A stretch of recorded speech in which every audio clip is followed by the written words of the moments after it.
அது அந்த பணம் நம்மள்ட்ட இருந்துச்சுன்னா நமக்குள்ள ஒரு பவராக மாறுது. அது ஒரு உணர்வு அப்படிங்கிறேன். பணம் என்பது ஒரு ஃபீலுங்கிற, அது ஒரு டூல் அல்ல. அதை புரிஞ்சுக்கிங்க.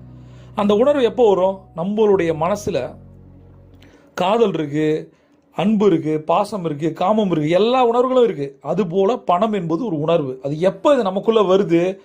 பணம் ஒரு ஆற்றல் நினைச்சு, அது ஒரு டூல் அல்ல. அது கிடைக்கவே கிடைக்காது. நான் எவ்வளோ கஷ்டப்படுறேன், எனக்கு வரலையே, பக்கத்து வீட்டுக்காரனுக்கு வந்துருச்சே, இது மாதிரிலாம் யோசிக்காம பணம் ஒரு ஆற்றல். என் லைஃப்பில் அது தொடர்ந்து வந்துக்கிட்டே இருக்கு, கண்டினியூஸாக வந்துக்கிட்டே இருக்கு. நான் அதை என்ஜாய் பண்ணுறேன், எனக்கு ரொம்ப பிடிச்சிருக்கு. பணம் என்பது ஒரு ஆற்றல் அப்படின்னு நம்ம நினைக்க ஆரம்பிக்கும் போது பணத்தை பற்றிய பாசிட்டிவ் எண்ணங்கள் அதிகமாகும். அடுத்தது, எதிர்பார்த்த மற்றும் எதிர்பாராத வழிகளில் பணம் எனக்கு வருகிறது. எதிர்பார்த்த மற்றும் எதிர்பாராத வழிகளில் பணம் எனக்கு வருகிறது. எதிர்பார்த்த மற்றும் எதிர்பாராத வழிகளில் பணம் எனக்கு வருகிறது. எதிர்பார்த்த பணமே வரல, அப்புறம் எங்கே எதிர்பாராத பணம் வர்றது? இது